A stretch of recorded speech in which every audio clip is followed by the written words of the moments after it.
Hi dear students, today we see the next topic of our accountancy subject. Branches of accounting.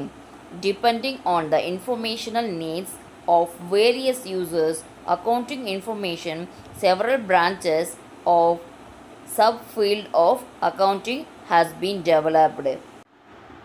Various யூசர்ஸ்க்காக நிறைய information several பிரான்ச்சஸை use பண்ணாங்க. So என்னென்ன இருக்குது அது அப்படின்ட்டு நம்ம ஒன்று ஒன்றா பார்ப்போம். ஃபஸ்ட்டு ஒன் பாரு, financial accounting. It involves recording of financial transaction and events. So இதில் என்ன இன்வால்வ் ஆயிருக்குன்னா ஃபினான்ஷியல் டிரான்சாக்ஷனும் அதில் நடக்கக்கூடிய ஈவெண்ட்ஸ் என்னென்ன வருதோ அது எல்லாமே இங்கே ரெக்கார்ட் பண்ணக்கூடியது. Then next it is historical in nature and records are maintained for transaction and events which have already occurred. So இங்கே historical in nature அது எது அப்படி பார்த்தீங்கன்னா ரெக்கார்ட் ஆர் ரெக்கார்டை மெயின்டைன் பண்ணுறோம். அப்புறம் டிரான்சாக்ஷன்ஸ் பண்ணுறோம், ஈவெண்ட்ஸு இது எல்லாமே ஆல்ரெடி ஏற்கனவே ஒரு வரைமுறையாக இருக்கக்கூடியது. It provides financial information to the user for taking decisions. So user ஏன்னா டெசிஷன் எடுக்கிறதுக்கு ஈஸியாக இருக்கும் இந்த financial information. It is concerned with identification, recording, classifying and summarising the financial transaction. இந்த ஃபினான்ஷியல் டிரான்சாக்ஷனை நம்ம எப்படிலாம் பண்ணலாம், ஐடென்டிஃபை பண்ணலாம், ரெக்கார்ட் பண்ணலாம், கிளாசிஃபை பண்ணலாம் அண்டு சம்மரைஸ் பண்ணலாம். அண்ட் வேறு என்னென்ன இருக்குது அப்படின்னு பாரு.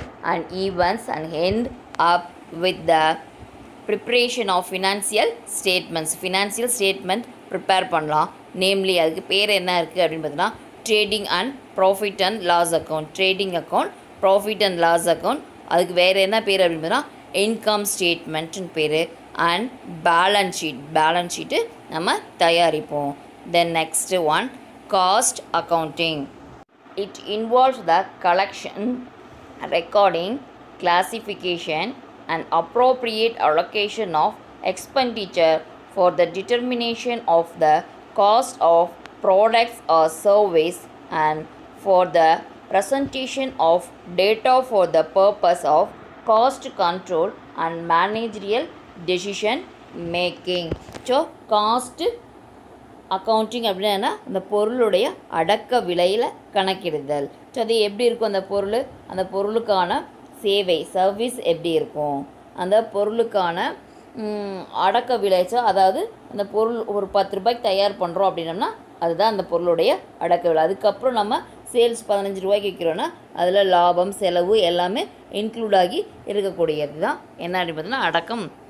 ஸோ இந்த மாதிரி செலவு விவரங்கள் சேகரித்து அதனுடைய பதிவு செய்யக்கூடியது தான் என்ன அப்படின்னு பார்த்தீங்கன்னா அதை எப்படி எந்தெந்த வகையில் வகைப்படுத்தணும். ஸோ இதெல்லாமே சேர்ந்தது தான் என்ன அப்படின்னு பார்த்தோம்னா cost accounting. Then next management accounting. It is concerned with the presentation of accounting information in which a way as to assist management in decision making and in the day-to-day operations of an enterprise. The information collected from financial accounting, cost accounting, etc. are grouped, modified or presented as per the requirement of management for discharging their functions and for decision making. Accounting இன்ஃபர்மேஷனை நாம் மேனேஜ்மெண்ட்டுக்கு கொடுக்கறது மூலமாக எடுக்கக்கூடிய முடிவு நிறுவனத்துக்கு எப்படி இருக்கும், தினம் நம்ம என்ன பண்ணுறோம் அப்படின்ற அந்த செயல்பாடுகள் அது துணை செய்யுது. அதுக்கு என்ன மேனேஜ்மெண்ட் அக்கௌண்டிங் அப்படின்ட்டு பேர். ஸோ இந்த நிதி நிலை கணக்கியல், அதாவது நிதிநிலை கணக்கியல் அப்படின்ட்டா financial accounting and cost accounting. So அதன் மூலமாக நம்ம விவரங்களை சேகரிச்சிருப்போம்.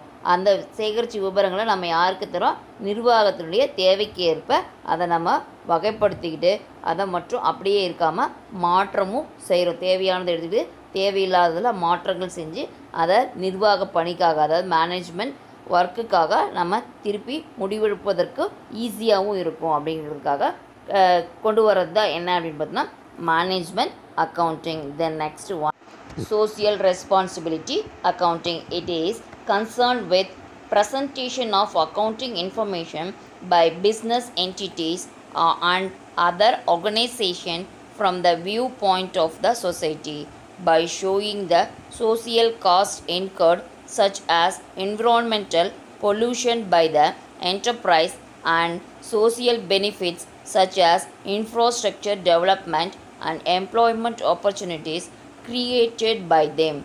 It arises because of corporate social responsibility. Social responsibility concerned with presentation of accounting information by business entities and other organizations from the viewpoint of the society to show the social cost incurred. So மக்களுக்கு நம்ம என்ன பண்ணுறோம், நம்மளுடைய கம்பெனியுடைய details என்ன அப்படின்ட்டு வெளியிடக்கூடியது தான் என்ன அப்படின்னு பார்த்தீங்கன்னா social responsibility accounting. Then next one, human resource accounting. It is concerned with identification, quantification and reporting of investment made in human resource of an enterprise. இது என்ன பண்ணுறாங்க, ஒரு கம்பெனி அதில் இருக்கக்கூடிய ஹியூமனுடைய ரிசோர்ஸ் எவ்வளோ இருக்குது, அது எவ்வளோ முதலீடு செஞ்சுருக்காங்க அப்படின்ட்டு காணக்கூடியது தான் என்ன அப்படின்னு பார்த்தீங்கன்னா human resource accounting. These are all the இதெல்லாம் தான் என்ன அப்படின்னு பார்த்தீங்கன்னா பிரான்ச்சஸ் ஆஃப் அக்கௌண்டிங். இந்த அஞ்சு தான் இந்த அஞ்சு தான் என்ன அப்படின்னு பார்த்தீங்கன்னா பிரான்ச்சஸ் ஆஃப் அக்கௌண்டிங். தென் நம்ம நெக்ஸ்ட்டு டாப்பிக்கு பார்ப்போம். Bases of accounting. There are three bases of accounting in common usage, namely cash basis, accrual or mercantile basis. The next mixed or hybrid basis. மூணு பேசிஸில் accounting இருக்குது. என்னென்னு பார்த்தீங்கன்னா cash பேசிஸில் இருக்குது, தென் அக்ரூயல் or mercantile பேசிஸில் இருக்குது, then next mixed or hybrid பேசிஸில் இருக்குது. First one, cash basis. Under cash basis of accounting, actual cash received and actual cash payment are recorded. In the basis, revenue is recognized when cash is received and expenses are recognized when cash is paid. Credit transactions are not recorded till cash is actually received or paid. Under this basis, any income received, any expenditure paid, any asset purchased for which cash is paid, any liability paid during the accounting period, whether related to the past, present or future, is taken into account. Cash basis அப்படிங்கிறது என்ன அப்படின்னு பார்த்தீங்கன்னா ஆக்சுவலாக cash ரிசிப்டையும் cash பேமெண்ட்டையும் பதிவு பண்ணக்கூடிய ஒரு note. அப்படி தான் என்ன அப்படின்னு பார்த்தீங்கன்னா கேஷ் பேசிஸ். நம்ம கேஷுக்கு ப்ராடக்டாக விற்றுருந்தாலோ அல்லது ப்ராடக்டாக வாங்கியிருந்தாலோ அந்த கேஷ் அப்படின்ற ஒன்று அங்கே நடைக்கிறோம். இம்மீடியட்டாக கேஷ் கொடுத்து நம்ம வாங்கக்கூடியதோ விற்கக்கூடியதோ என்ன அப்படின்னு பார்த்தீங்கன்னா கேஷ் பேசிஸ். இதில் என்னென்ன வரும் அப்படின்னு பார்த்தீங்கன்னா இன்கம், நம்ம வருமானம் ஏதாவது இருந்தாலும் அதுவும் இங்கே வரும். எக்ஸ்பெண்டிச்சர் செலவுனாலும் வரும். தென் ஏதாவது அசட்டு வாங்கியிருந்தாலும் வரும். அசட் நம்ம லைபிலிட்டி ஏதாவது இருந்து அதை கொடுத்துருந்தோம்னாலும் அது ப்ரெசண்ட்லேயோ ஃப்யூச்சர்லேயோ பாஸ்ட்லேயோ இருந்தனாலும் இது இங்கே வரும். தென் next one, accrual or mercantile basis. Under accrual basis of accounting, the revenue, whether received or not, but has been entered or occurred during the accounting period, and expenses incurred, whether paid or not, are recorded. In other words, revenue is recognized when it is earned or accrued, and expenses are recognized when these are incurred. Under this basis, any income earned, whether received or not, any expenditure incurred, whether paid or not, then any asset purchased, whether cash paid or not, then any liability incurred, whether paid or not during the accounting period, is recorded. Under Section 128, Subsection 3 of the Indian Company Act 2013, all the companies are required to maintain the books of accounts according to the accrual basis of accounting.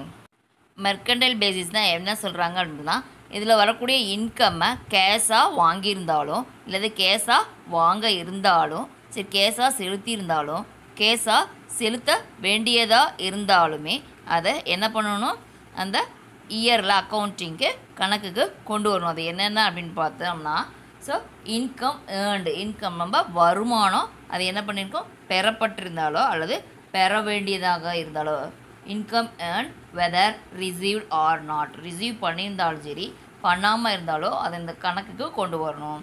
செலவு பண்ணியிருந்தாலும் பண்ணாமல் இருந்தாலும் paid, செலவுக்கு amount paid பண்ணியிருந்தாலும் paid பண்ணாமல் இருந்தாலும் கணக்குக்கு இங்கே கொண்டு வரணும். அதே மாதிரி asset purchased whether cash paid or not, ஒரு சொத்து வாங்கியிருக்கோம் அதை கேஷ் கொடுத்துருந்தாலும் கொடுக்காட்டியும் கணக்குக்கு கொண்டு வரணும்.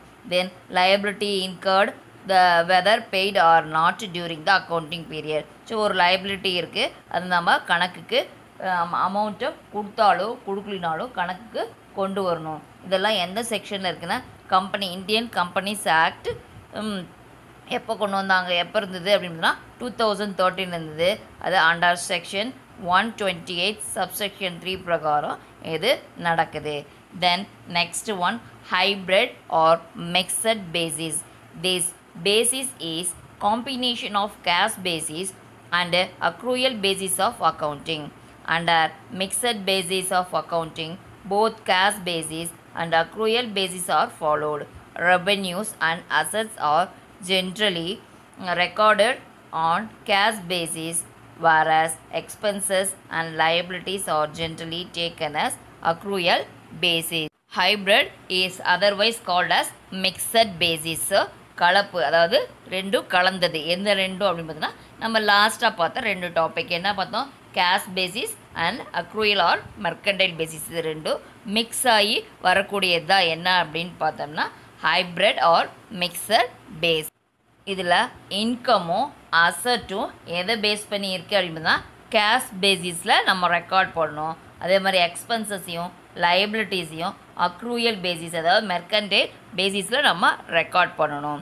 தீஸ் ஆர் ஆல் த, இதெல்லாம் தான் என்ன அப்படின்னா basis of accounting. Okay dear students, we can see in next class.